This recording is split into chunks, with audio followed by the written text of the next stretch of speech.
welcome to Cooking with the Keefes at the RevereTV studios. Hello. I'm Patrick Keefe. I'm Jennifer Keefe. And we're over here at RevereTV on Washington Ave. You may have watched us a little earlier this year with our quarantine cooking show at our home, and we wanted to kick it off with our first show at RevereTV. Yes, and we've got a great menu ahead of us. Right, what do you think about this kitchen? The kitchen is beautiful, and it's such a beautiful space, and I really look forward to filming a few shows here, hopefully. Not too shabby there, RevereTV. And thanks for having us. And thank you for letting us into your home today. We're going to be doing a Super Bowl preview or a tailgate special for your home. So this show will give you some good items that you can potentially feature at your Super Bowl not party at your house with just your immediate family, hopefully. And you'll be celebrating along with us and rooting for the homeboys, Tom Brady and Rob Gronkowski, of course. So, of course, we had to represent our New England Patriots, even though they're not down there in Tampa. Some of our ex-Patriots are, and I am certainly rooting for them. Who are you rooting for, Jen? Absolutely. Yeah? The homeboys. The homeboys. So we have a couple really nice and easy dishes for you to prepare that you can make. It's simple, and you're going to wow your family. They're going to think you were slaving over the stove all day long. But these are things that you can make. You can really set up in advance, and it's going to make for a nice party favor. So to start off, we're doing a little bit of a braised pork that's going to be similar to a pulled pork. People familiarly use it as. I'm not going to be smoking it, so I'll show you some tricks to make it really taste like a restaurant-style smoked pulled pork. And then I'm also going to be serving that over Jen's. My cheddar cornbread. Yep. So Jen is putting together a really nice cornbread, and again, it's going to give it just something a little bit different rather than serving it on a sandwich. And then you're going to really enjoy that sweet tooth. You're going to get just enough of that, and of course her expertise baking. And then after that, we're going to do a Chinese-style sausage banh mi. And so people may know what a banh mi is, familiar with Vietnamese cooking and or some Cambodian dishes. Banh mi is very popular in Vietnamese restaurants, and it really means a sandwich, or it's kind of the term for bread. And people always ask, like, why does Vietnamese cooking feature so much bread when a lot of Eastern or a lot of those Chinese cultures will work with a lot of different rice dishes. Now, of course, in Vietnam, sometimes it is substituted for rice flour, but instead of a wheat flour. But you may not know there's a huge French influence in the cooking over in Vietnam because of some of the colonization and just from world travel. So when you go there, of course, you're going to get a lot of sandwiches. And in America, it's very familiar. Right? So we'll talk about that, but we're going to get started on just the preparation for the pork, and then we're going to set that aside. Jen's going to show you some of the cornbread, and then we'll bring that all together. So starting off, I just got a nice boneless pork butt. Got it at Market Basket. You can get it at a lot of your grocery stores have it. Also, if you call up your butcher shop, I'm sure if you call up Fiore's in Revere, they'd be happy to get it for you and so forth. You can use bone-in or boneless. Bone-in is going to take a little bit longer, but it's still going to come out really nicely. I just saved on the hassle, and I got boneless. And this is about a 2.5 pound butt. Okay, and sometimes the bigger the better, but this is going to be enough to serve at least 10, 12 portions of sandwiches, and people are going to really enjoy it. So I got that. I'm going to take my mixture of dry ingredients. So I have salt. I have smoked paprika. That's that trick that's going to give it that smoky flavor that you're going to think you had it in a smoker. A little bit of white sugar, a little bit of garlic powder, a little bit of mustard powder, and a little bit of brown sugar.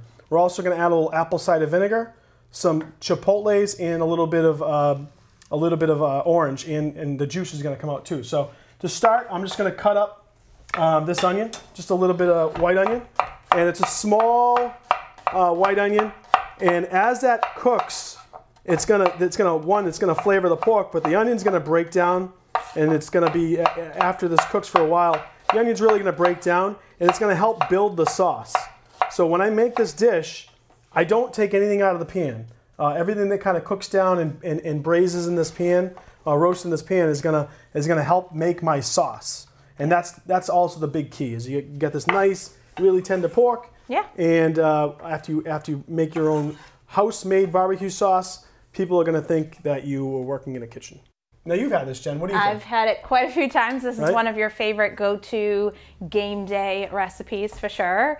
It's really great because you really can just prep it the night before, which is what we did last night, and you throw it in the oven. 3 hours later, you have something completely amazing and delicious. Even I can do it. Right. Well, you know, you can cook really well, but this is something that I think the typical person at home can make. And when you have a game day, you don't want to be slaving in the kitchen. You want to be sitting, you want to be watching the game. This is that recipe where you can prep and be done for the day. So we took the orange and we're just going to arrange that around. The orange is going to, as it roasting, it's going to infuse a little of that flavor, and it's also going to add a little bit of the moisture to the pork. This is apple cider vinegar, and I'm just going to pour a little bit of that over there. Now again, the apple cider vinegar is going to give it a little bit more flavor, a little bit of bite, and it's also going to help break down that meat as it's cooking. And that was about a half a cup of apple cider vinegar. I added 1 small onion and 1 navel orange. All right. Then I'm going to take, so canned chipotles, really simple. Another trick that's going to, add a little flavor, add a little bit of spice, not too much, and it's also going to add a lot of smokiness. So chipotles come in a can, and they're smoked chilies, or they're smoked peppers that are really concentrated down, and they usually come in this, what you call this adobo sauce, which I'm going to use a little bit of that, just a couple tablespoons right over the meat, and then I'm going to put one chipotle. If it's bigger, you could put 2. This one's going to be enough, and I'm gonna squish that chipotle. That's why I wore the gloves. I'm gonna smush that chipotle over the meat. Okay, so it's gonna spread out, and I'm gonna use this for the barbecue sauce as well. It breaks down really easily. Right. They're very mushy, and I like the smokiness. I think that is key. Right, exactly, and that again, that's the trick. Not everyone has a smoker at their house, and if they're able to do it that way, go for it. So I got all my dry ingredients. And if you notice, I did put a little bit of sugar. It's gonna. Some people talk about that crust or that bark. This isn't gonna be really a dry cook. It's gonna be more of a braising cook, but that'll add the flavor and give it a little bit more sweetness. So you can take all this and mix it all up and just spread it all over. If you don't want to go through the trouble of having this dry rub, if you don't want to get all these separate ingredients, you can really just go and get a barbecue rub. And there's so many of them on the market, right? And you'll see McCormick's has the bottles. Right. I do that a lot in my cooking, like especially every night you're just looking for something, a different flavor, something quick, something easy. They have some really great spice mixes that would be great for this. Right, and you don't need to, like I said, you don't need to have it all. It's what you like. If you don't like a lot of salt, you can pull back. Now, it wasn't a lot of salt, but that's a ton of pork. So, you know, I only had about 2 tablespoons of each spice, okay, if you saw that. And, you know, you can put a little bit more, but you'll see, really it's about getting a good coating on it. And I'm going to rub it in. And sometimes there's a little bit of a slit inside the pork. So just don't be afraid to rub that into there too. And then I'll flip it back over. And then I'm just going to rub it back all on the top. So it's going to be really, really nice. Now, the key to this is you got to have that moisture in the pan. So if the vinegar got soaked up, you want to make sure you have a little bit of that moisture. So I'll even add just a hair more. So we're probably closer to about 3/4 of a cup. And then when I'm cooking this, big key when you're cooking roast or you're cooking big pieces of meat, you always want to get the fat side up. And you know, Jen, why? Well, all the flavor is in the fat, so as the fat breaks down and melts, it seeps into the meat. And she is a good student, all right? And you make me so proud. I'm so glad. And she's going to teach me how to bake more someday. Yep. So this I would make the day before, and I would cover it. So I'm just going to take it, put some cover over a tight fitting cover. So you want to get heavy foil and cover it really tightly. And put it in the refrigerator. Let it sit overnight. The next morning, so Super Bowl Sunday morning, you wake up, you did this Saturday night, you pull it out of the refrigerator. It's going to take about 3 hours in the oven at 325.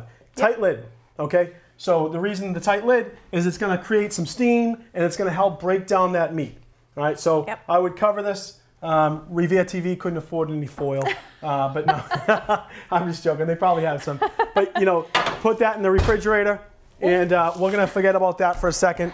We're going to come back to that in a little bit. And tomorrow morning, we would put that in the oven. So I'll pull that out and show you what it's going to look like when you're pulling that out of the oven. But while I'm getting on that, I'm just going to make the barbecue sauce, and then Jen's going to show you how to make that cornbread. Yep. All right. So the barbecue sauce, I'm going to take a little bit of. I got a hot pan over here. We're going to get some ketchup. All right. We're going to get some sugar and some vinegar. Ketchup. All right. So we got a little saucepan. All right. Getting used to these controls. Here we go. We're still learning the kitchen around here, but we'll be pros before you know it. So I'm going to take some of that chipotle, and I'm just going to use the juice here. That's going to be enough. If you get a bit of the full chipotle, that's fine. Just think about it. The more that you add, the more heat that you're going to get. Yep. Okay. I'm going to take another half a cup of apple cider vinegar. All right. And I just need a little bit more. I like apple cider vinegar when I'm making dressings and sauces. And depends on the application, but it makes a really good kind of fall-like flavor, but also it goes really good with meats. Yep. So whenever I'm making a barbecue sauce, I really like to use apple cider vinegar. And Pat really and a lot of people, they really like that vinegary finish. They really like that flavor. But this is really customizable, I think. Totally. You know, you add more sugar, like I'm definitely, as we all know, a sweets person. And Pat and even both my kids are very much more vinegar forward. So, you know, mess around with it. You don't have to go buy a recipe, which is the great part of this. You know, customize it to your family. So that was about a half a cup of apple cider vinegar, 1 cup of ketchup, and I'm going to put a half a cup of brown sugar. Now, so when I do that, one of the rules of thumb for me is I always balance out the sugar with the vinegar. So I'm sorry, so it's the acidic flavor, the vinegar, and the sugar. I keep an equal amount, so it's nice in my head. It's not hard to remember, and you have equal amounts. We're going to add just a little bit of salt, and again, depending on how much you like. And we'll add a little bit of black pepper. It doesn't need a whole lot of pepper, but remember, pepper's all different. So black pepper is going to hit you a little differently than chipotles. And then the secret to this is when this is all said and done, I'm going to take the juice from the pan and I'm going to add that to this sauce. Okay? So you're going to whisk it in, and I'm going to take the juice from that pan. So you're going to have the orange flavor. You're going to have the spices, the mustard powder. And that's going to add into it. And you're going to have a nice little barbecue sauce. Now remember, when you think about pulled pork, you think about sometimes like Carolina barbecue, right? Yep, which is more vinegary. So Carolina barbecue is typically a little bit more vinegary. Again, you don't want to make barbecue sauce, not a problem. I like to use the juice when you're making that dish. So it makes sense to have this available, and you can have a nice little barbecue sauce. And again, you're trying to wow your friends. And you're trying to wow your family, and you're going to show them what you learned on cooking with the Keefes. Yep. So that's just going to simmer away. And then the last piece of this dish is I'm going to make a little avocado lime cream. So if you can get me some sour cream, honey. Yep. And I'm just going to add a little scallion in there as well to give it some color. So you pick your avocados out. Everyone knows they should be a little soft to the touch, but not too soft. And if you're going to get an avocado for 2 days from now, make sure it should be firmer. Okay. This little pit on the end, or this little piece on the end, is you want to make sure you don't get that in there. And here's the small pit, okay? It's teeny. So it's really small, right? I've never seen one that small. Oh, little baby pit. All right. And I'm just going to scoop out. Now, I have the blender here, so I can blend it as well. And that's going to make it a little easier. But I just want to break it up, okay? So when it goes in the blender, it's not going to be... it's not going to be so chunky. And right away, once you bring that to a simmer, I'm going to let it simmer just for a second or two, and then it's pretty much going to be almost done. But I want to cook out some of that raw sugar, and I want to cook out a little bit of that raw vinegar. Okay? So you got 1 avocado, 1 cup of sour cream,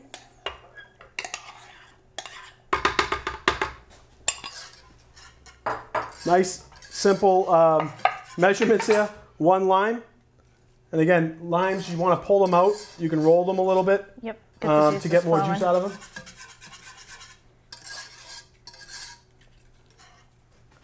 And I'm going to add a little bit of scallion.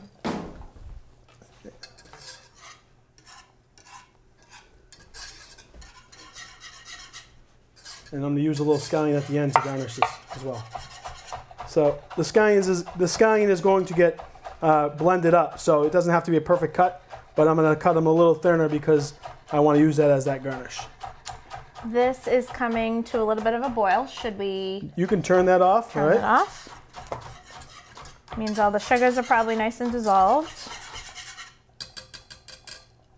So remember, the ketchup has vinegar in it too. So if you want something a little less acidic, you can use tomato paste. You can use tomato products. Is this? Wrong one. It's all right. I'll leave that there. And you can smell it, right? You smell that smokiness? Oh yeah. Nice. Smokiness. I can smell the vinegar too. So we're gonna add a little more salt. What do you want this pan at? I'll just keep it on low. Okay. And then we're going to add a little bit of oil. And the reason I add olive oil is actually, if I was making this for a day or two, I wouldn't make it too far in advance because of the avocado. But the oil in there actually helps keep it from oxidizing. Yep. It suffocates it. Yep. So it takes some of the oxygen out. And lastly, I want to get a little fake color in there. So we got some of that paprika, that smoky paprika, which is going to add in there as well. And a little bit of pepper. Always want to season. Yes. Any ingredient, any recipe I ever make, unless it's a sweet, unless it's a savory, sweet on. I even use pepper in some of my savory stuff. Exactly. I mean, my sweet stuff. Though it creates just like some balance, and like you said, it hits you in different ways than the sugar and the salt, and have a little bit of heat in there. So that lime wasn't too limey, so I wanted to add another lime. Okay. It wasn't that juicy. Limey. I want it to be a little loose. Need a little bit, yes. Right, and then we got the Ninja here. Wow, this is the first time I've ever used one of these. I know, and it's a little frightening. A pulse? Go for it. No, smoothie's fine. Smoothie? All right. Wow. Oh. Oh, this is like product placement right here. There you go. One more. Perfect. All right. All right. So let's see how this works. Twist. Let's figure that out, huh? Straight up. Oh, look at that. She knew. You've worked with one of these before, haven't you? I usually do know. When will you learn? When in doubt, ask Jen. So we heard through the grapevine, there's another wonderful couple coming here next week to do a show, and you might see that. But some of our friends, but also some great Revere residents, the Hinahosas, are coming to do a show on cooking. So I don't know if they'll be as good as us. What do you think? It's gonna, I think cooking-wise, I think we got that in the bag. That's just my opinion. But I don't know, their personalities. No, there's a real competition. They're awesome, and you know, I know Mike and Maria Elena can cook because yes, they as a matter of fact, we celebrated the last few Super Bowls with them. Yes, we have. And Mike makes a mean calzone. Yes. And it was so, oh my God, that's right. Who knows what he's gonna make? Right? So we got that all there. We're gonna set this aside and just think about it. The pork's almost done. And while we're doing that, Jen is gonna show you how to make her cheddar cornbread. Yes, I am. And then we'll show you how to plate it. All right, so this cornbread recipe is really simple. It is a one bowl, not very many dirty dishes, which I think with quarantine, I don't know about any of you, but the amount of dishes I have had to do, I am always looking for quick, easy, simple. Let's see, just getting all my ingredients ready. And this is actually out of a recipe book that I got when Patrick and I got married. I actually don't even know who gave it to us. Which book? I might be able to tell you. I have a great memory. It is called Where's Mom Now That I Need Her? All right, so that was for me. Yeah, well, yeah, exactly. That was his wedding present. So this is just a simple cornbread recipe. I actually doctor it a little bit. Patrick had requested that we add some cheddar cheese into this, which is a really nice addition. And again, just one bowl. So we've got a cup of yellow cornmeal, nice and easy. And is that a fine? This is, yeah, I use the old-fashioned stone ground. I just, again, Market Basket. It's where we do all of our shopping, really. It's a fine cornmeal. And then you're going to do an equal amount of flour, so a cup of flour. Just get some of that in there. And I always spoon my flour into my measuring cup so that you don't pack it in there. If you put the actual measuring cup in the bag or in the bowl, you're going to end up packing it in there. So, and then you end up with more flour than you need. Right. And then you have dry cornbread, which we don't want. I like the finer cornbread in this recipe. Yes, I like that. This is, and it's moist too. It's got a really nice fluffiness, and that comes from the 4 teaspoons of baking powder. So this has a really nice, I guess you would say, sponge to it. So give it some poof. Yeah, so a nice poof. That's nice a kitchen term, poof. Mouthfeel. All right. And that's 4 teaspoons of baking powder.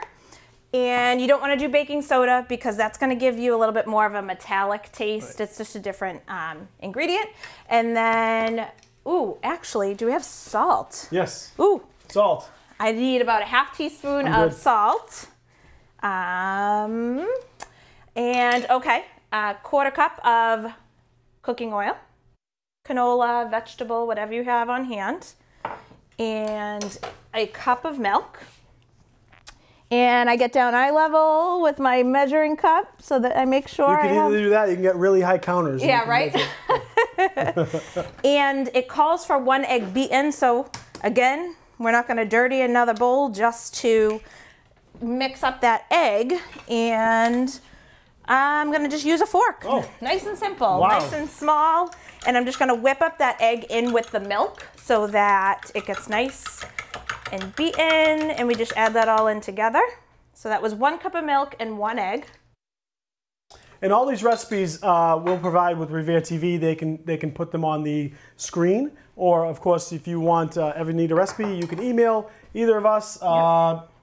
Yeah. Jen Infantino. Yeah, Jennifer Keefe on Facebook, and there you go. Patrick Keefe for Revere. Yeah, you can look up me on Facebook, or Instagram, or Twitter, or you can just email me, nice and simple, pkeefe44@comcast.net. Yes. All right. And last ingredient going in is, it calls for a 1/4 cup of sugar. I have always added 1/3 of a cup, just a little more. I like my cornbread a little bit more sweet, and I think it's a nice balance for the salt and the acid that we're going with in this recipe. I always like my cornbread really sweet, and Jen, so you could tell them some, also some of the alternative sweeteners that you can put in, not substitutes, but like coconut milk or coconut cream that gives it, if you wanted more coconutty. Yes. Right? Oh yeah, this is so easy to modify. Again, all these recipes are, don't fret if you're out of a particular ingredient, or if you use almond milk, use almond milk, or like Patrick said, coconut milk would look honey, great. Right? Honey would be a really great. You could probably add, a little sugar, brown sugar, honey. It'll give it a little bit more caramelization. So now I'm just mixing this up with a spatula and just kind of pressing in and breaking up some of those lumps that are in here. So that's all mixed. This is the cheddar cheese that Patrick provided for us. We're going to put about, I'm going to say he wants it a little bit more cheesy. So we're going to go with like about a cup of cheddar cheese. Jen makes such a really good cornbread. It's light and it's just the right sweetness, where I like it sweet, but you also don't want it to taste like candy.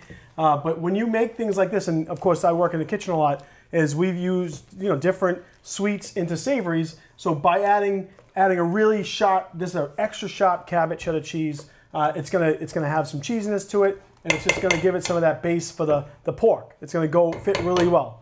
Absolutely. Even sometimes, adding something hot like jalapenos. Yes, right? Jalapenos. So you can go with savory or sweet. You could really use this for a corn muffin recipe for breakfast. I would probably add 1/2 cup of sugar, and then just leave it as is, no other changes. So I'm just going to go ahead and spray my muffin tins. And This recipe calls for an 8x8 pan. You could probably do a 9x9 pan. I'm gonna do them so they're single serve, easy to grab, COVID friendly, so people aren't sticking their fingers in. Right. And these are great to, you know, for plating and presentation too. So I like to use, to make my life easier, a ice cream scoop or something to make sure that all of my muffins are same size, equal, that way they bake more evenly. And they all, and of course there's an aesthetic reason too, you know, everything will get nice and evenly baked and look the same. She always makes things look better than me. But, you know, especially when it comes to desserts, I'm just like, I want the substance. I want a crispy cookie. I don't care if it's square, round, puffy, not, as long as Patrick gets all the burnt cookies because he likes them. If it's overcooked on the bakery end, I usually enjoy it. Yeah. So there we go. So these are actually only going to bake for about 15 to 20 minutes. Everyone's oven is different, so I check them at 15. Toothpick in the center, comes out clean, you're pretty good to go. They're not gonna get super brown because there's not any butter or anything in this recipe. The bottoms will get nice and crispy and the tops will stay nice and blonde. So that will go in the oven. And Jen, the oven is warm. If you want to pull out that braised pork, that'd be awesome. Sure. There's a couple towels there for you. Thank you. And then we'll show you, while Jen's pulling out the braised pork, I'm just gonna get a little bit of a head start because we're actually doing this live. So go ahead, Jen. And we're gonna start the Chinese sausages, Chinese style sausages, and only because I don't think that these sausages ever existed in anywhere outside of probably Massachusetts or the United States. You want this here? Yep, right there's fine. Thank you. Okay. And just really quick, these are the muffins, the finished muffins. We'll put these over here to the side. But as you can see, they crisp up really nice on the outside, really nice and brown, perfect individual servings. So those are going to probably take a few minutes, and that's why I wanted to get them on a little early. Yep. And talking about Chinese style sausages, you know the ones. Bianco has a great brand. Market Basket has a great brand. Yep. And you can get them anywhere around here. I don't know if they have them. I'm not sure if they have them all over the country. Obviously, growing up in Massachusetts, we've seen them, and I really enjoy them. And whenever I bring them to someone, they enjoy them. So I like that. And of course, if you don't want to do it with Chinese style sausage, you don't have to. If you don't like those, if you like a sweet Italian, if you liked cheese and garlic or a broccoli rabe sausage, any sausage will work well. And of course, if you can do it on a grill, especially for these ones, a grill is going to work really well because they're going to give it just a little char that you're really going to enjoy. So we're just going to get started on those, but we're going to show you how to put together this braised pork. So we have, just going to get a plate going. Look at those muffins. And you can see some of the cheese started to kind of come out towards the top. Melts. Really, really nice. Need anything in here? Not just yet. Okay. I don't believe. I hope not. So this pan's a little warm. Through the magic of TV, that pork cooked really quickly. And be careful if it should be, like I said, covered tight. And if you want, turn off the oven and just walk away from it. It's going to be just fine. If it's a really big piece of meat, it might take a little bit longer. You can check it by just grabbing a fork or a knife or a skewer. And notice the way he's pulling the foil and the plastic, the end furthest away from him, and then he's going to pull up towards himself so that he doesn't get a face full of steam. We practice safety at the Keefe household. Yeah, we try. Right? So you see that steam's going to come out. Now this has been in the oven for a little bit and just sitting there waiting for you. But you see what happened. Everything kind of came together. And when I say tender, it's like it's going to pull apart. And just watch this. Look here. Actually, I'm going to get those gloves, right? And you're going to see how tender it is. If it's really hot, it's going to be a little tough to grab. But this is perfect because you can leave it in there and leave it in the oven and leave it really warm. So when your company comes over, not yet, no company yet. Okay, let's get vaccinated first. Let's get together. But when you have your immediate family over, you're going to see how easily it pulls apart. And when you talk, it just literally. You look, it's just pulling apart with your fingers. And I'm not losing anything. I'll take the oranges and I'll kind of just let those kind of squeeze out, throw those away. But it's just gonna fall all nice and apart, and you're gonna let it sit and baste in that natural juice and that extra flavor. Yeah. So you have it all there. Look how nice it is, and you see the color, right? This didn't create a real smoke bark because it's not being smoked, but the meat is all of the fat kind of renders off. You're not gonna get a lot of big fat pieces. If you do, there's like one right there, and I'll show you. There's not gonna be many because the way you cook it, it's cooking down all the fat, and that fat is self-basting, right? Yes. So nice. And you just, that's a fancy term. Self-basting. Self-basting. Right? And you see how it's just gonna pull apart and be nice. I hate to use the word stringy, but you know some people describe that, and it's gonna be nice and tender cuts of pork. Yeah, shredded. Pork, you know. Right? And you're gonna put it over your meat. So I'm not gonna just lose out on this wonderful juice though, right? You could serve it just like that. If you don't want to add any different barbecue sauce, you can serve it just like that. But I'm going to take some of it. I actually prefer it that way. Yeah, and you know, you're not a big saucy person. I'm not a huge condiment person. I mean, yeah, I use them a little bit, but yeah. I'm gonna take a little bit of that, and that's gonna add, not all of it, you know, I'm gonna add about half that juice because I want to keep the juice in the pan too. Because again, if this is sitting for a little bit, or if this is going to be served a little bit later, I want to keep that moist. If it's too thin, you can just reduce it down a little bit. Turn that pan on. Yeah. But that to me, I don't want it thick. I don't want this overpowering, draping sauce. Right? I want it to kind of just slightly coat the meat.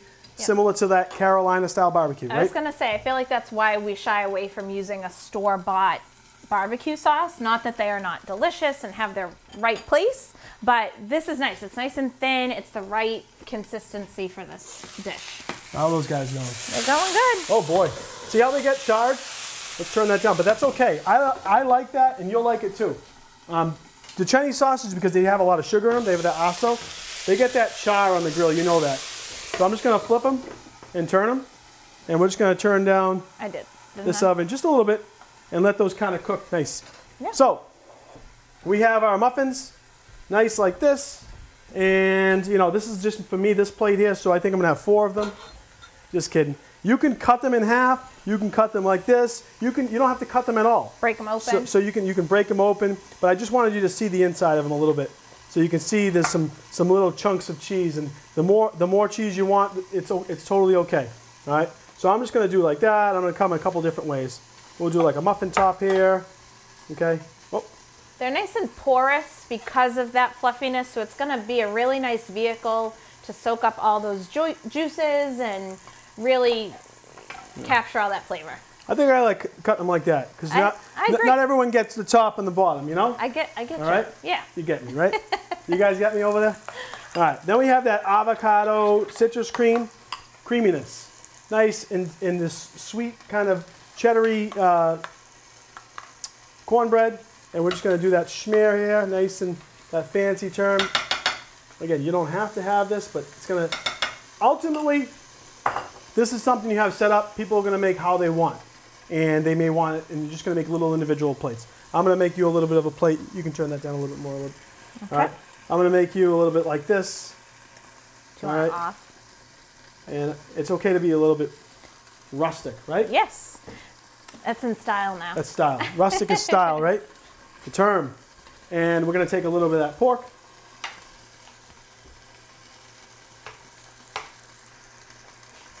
I say it again. It literally just pulls all apart. Nice and easy.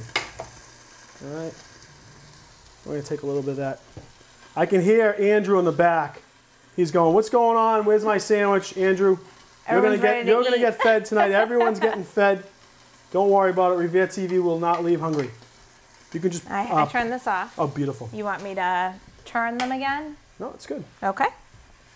You can leave it there, and I'm going to give it a little extra here. And again, this shreds up more. You can shred it up more. You can shred it up less, however you want. Okay. And then we're just going to take that sauce.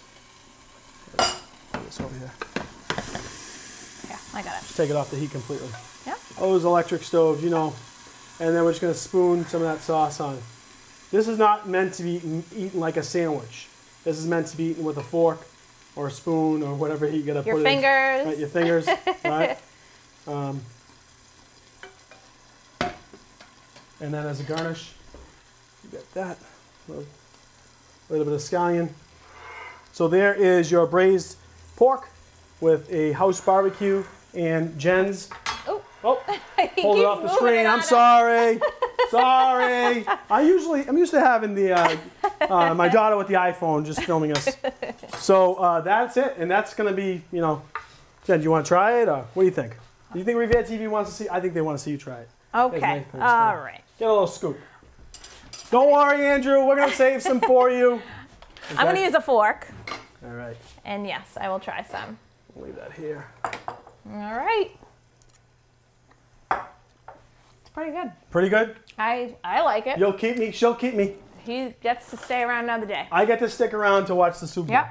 And I'll just try a little piece here. A little bit of heat, but it's like quick and gone really fast. It's got a really nice smokiness. That avocado cream is very good. Wow. I think I did pretty good. Yeah. That cornbread is excellent. Oh, well, thank you. I'm not paid to compliment her. It's like a love fest over here. We have to, you know. We're trying to compete with Maria Elena and Michael. Not even close. All right, we'll move that aside, and we'll come back to that. How's those sausages looking, Jen? They look done to me. Done? Done, done, done, done. And that's the best part about this. So, all right, good. You put them on the grill. Those are pretty done. I'm just going to leave them there.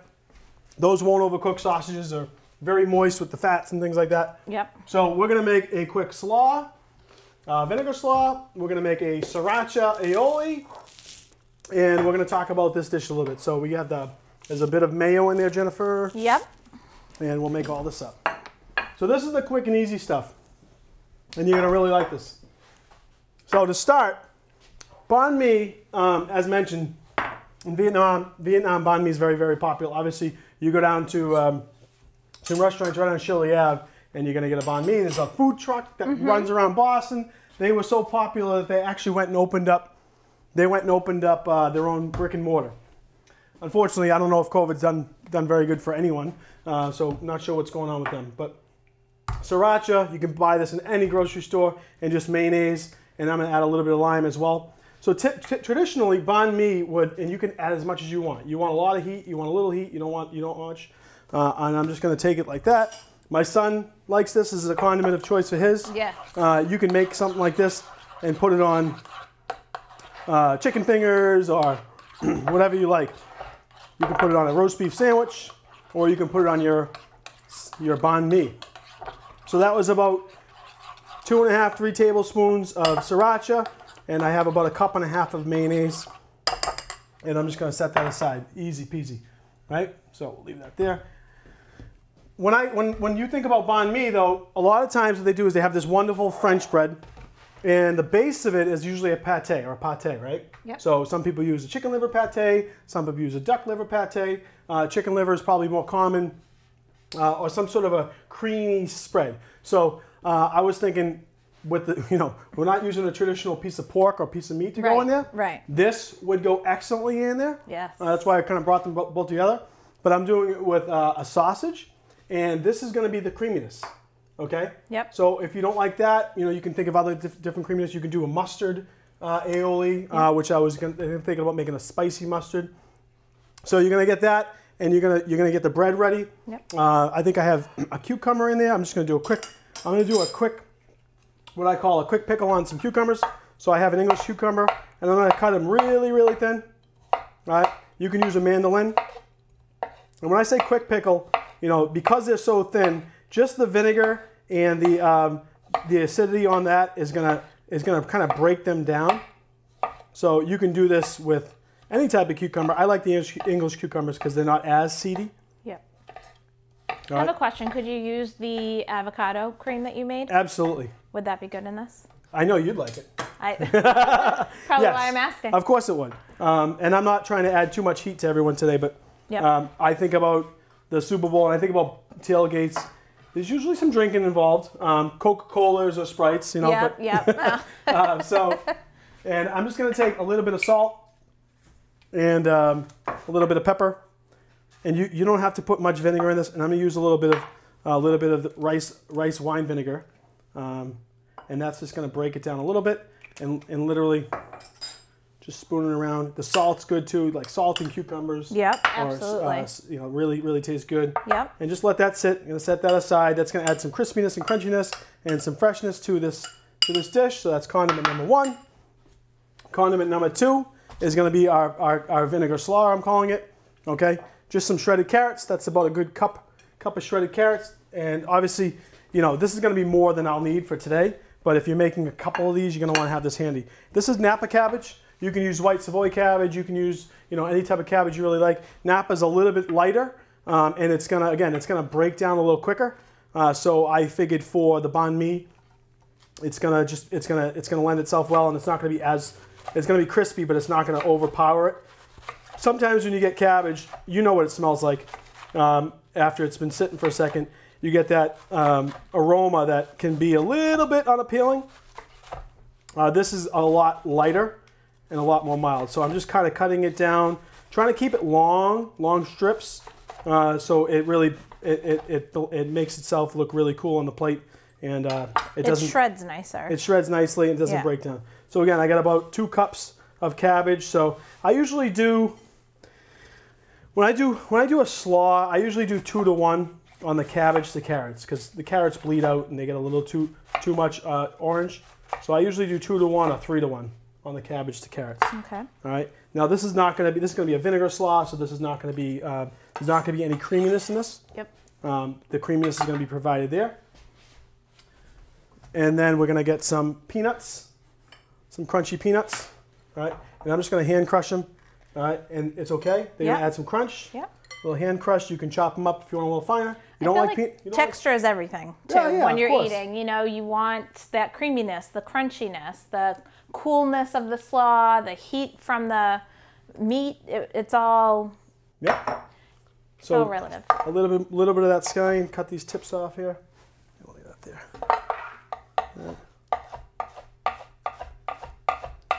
Some of that onion's going to give it a bite.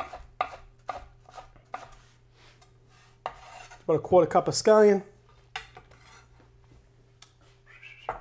Oh, rice wine vinegar.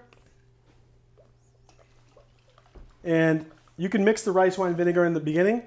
You want to make this probably about an hour or so before, because you do want it to break down just a little bit. All right, a little salt, a little pepper, and this is just a little white sugar. And again, the sugar is just going to balance out the acidity. But you don't need much, because you don't want it to come out. You don't want it to be sweet. You don't really want it to be sweet.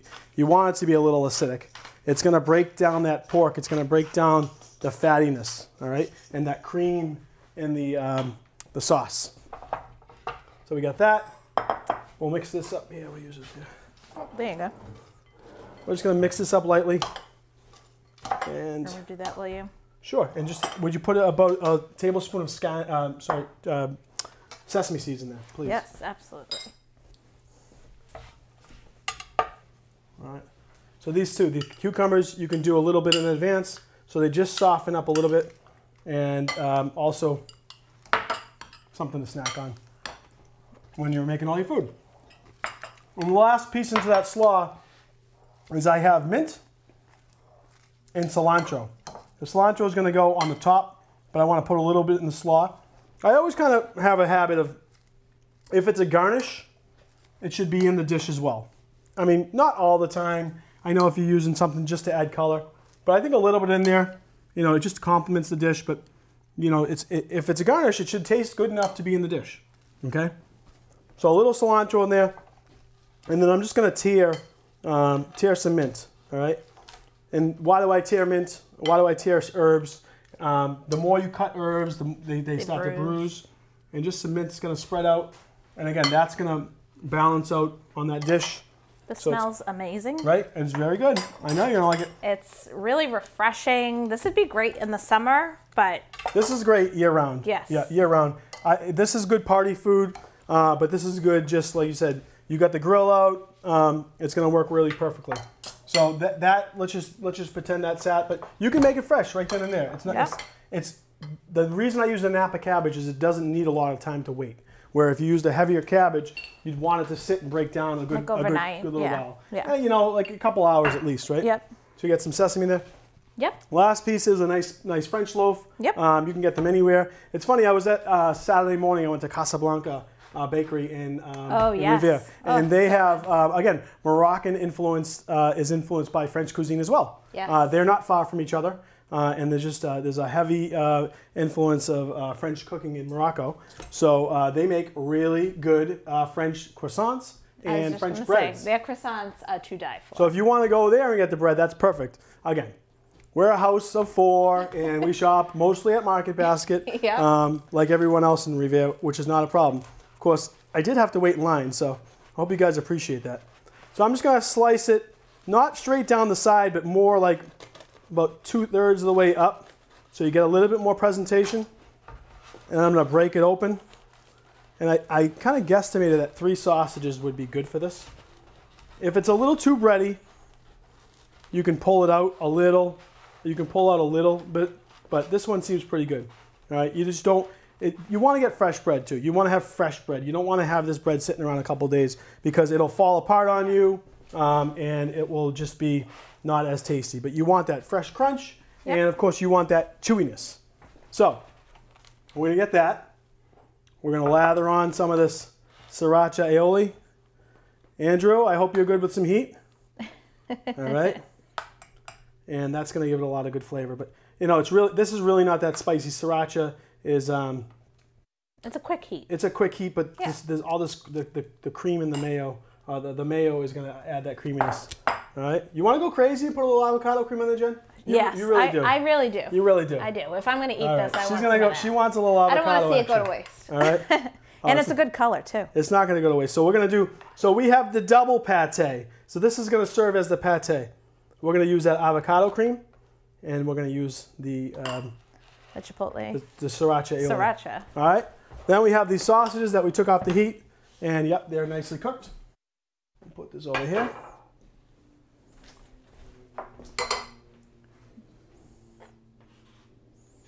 There you go. Let's see if I measured. Well, it's going to be. I'm going to cut. I'll take out the ends because I don't know if these sausages are going to make it. Well, maybe I measured properly. I don't know. Maybe I'm not that stupid. All right.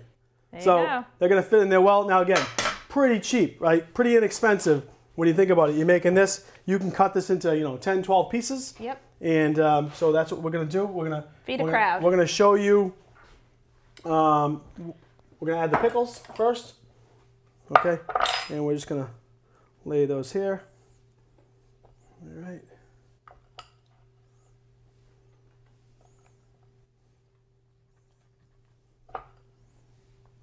What presentation? This might get, I don't know.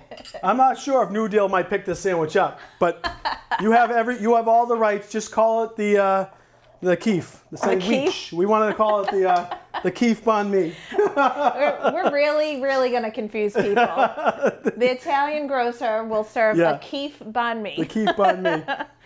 All right. And you want to make sure that you do drain out a little bit, of that slaw. Liquid. So it's not too wet. So if you're picking it, you don't want it to soak into the bread. But this can sit. Like you can make this, and this can sit on that table that you're eating from, and pick at it throughout the game. All right. And then we got some of that, more of that cilantro. This is going to be the garnish. We're going to garnish with some cilantro, and then we have some hoisin. So let's just cut this in half. I know it's a shame. I know. It's so pretty. This one's for me. Andrew and Jen and they'll have to share the rest. Bob downstairs will have to share. Yep. All right. I have a question. Yes. Is there a good substitute for cilantro for someone who doesn't? We all know cilantro isn't everyone's best friend. So I wouldn't say from a flavor standpoint there's a good substitute for cilantro. If you don't like cilantro, just take the cilantro out. Leave it out. Now, a lot of people know cilantro either tastes like dish soap or it tastes that really nice, fragrant, floral herb that you have to have in guacamole or you have to have in pico. Yeah. To me, I have to, and I think it goes really good in something like this. So we're gonna cut these into good sized pieces. Yep. And then we're gonna arrange it.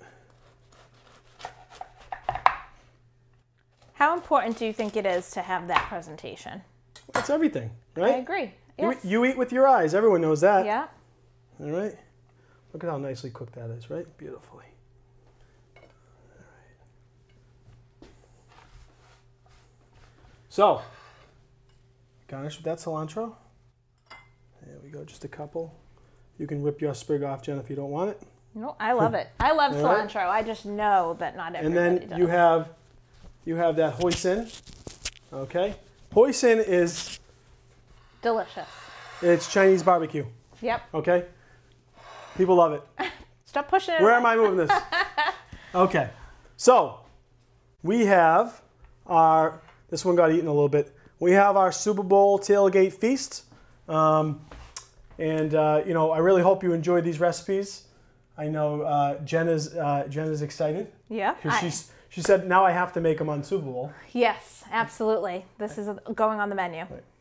But just bringing it back to, you know, cooking with the Keefes, and again, just reminding, you know, where it all started. You know, we're in Revere, and we're all in this together, as everybody knows. We started off with the quarantine because, quite frankly, there was a few reasons. One is we were all kind of home a bit much, even though we were all helping each other out, and the neighbors were all helping each other out. And the city has done an unbelievable job at supporting its residents. People get, you know, get a little, you know, obviously everyone's going to be a little critical, but, you know, the city of Revere literally turned into a healthcare facility in the last 10 months, which I know a lot of communities have out of necessity. But that's not, you know, that's not something that anyone was prepared for. You know, we're starting to have mass inoculations and mass testing and all this stuff. So, you know, it's been a real tumultuous year, but I have seen nothing but the best out of people. I completely agree, and I think that our cooking show and other people sharing their food online, sharing recipes, you know, staying hunkered down and eating at home with their families more. I think more of you are prepared to make some adventurous recipes and try things that you would not have tried before. So I think that's why when we did our Facebook Lives during the quarantine, when we were bored out of our minds and just trying to stay busy, I think that, you know, I think it's great. Right. Yeah, it's been great to share. It's been really good. It's been really, I appreciate you having us, and we'll continue to come back. Keep doing what you do out there in Revere. Keep taking care of each other. Check in on your neighbor, and have a great Super Bowl. Go Bucks. I think go Bucks. Yes, right. Absolutely. Thanks for watching. Have a great night. Have a great night.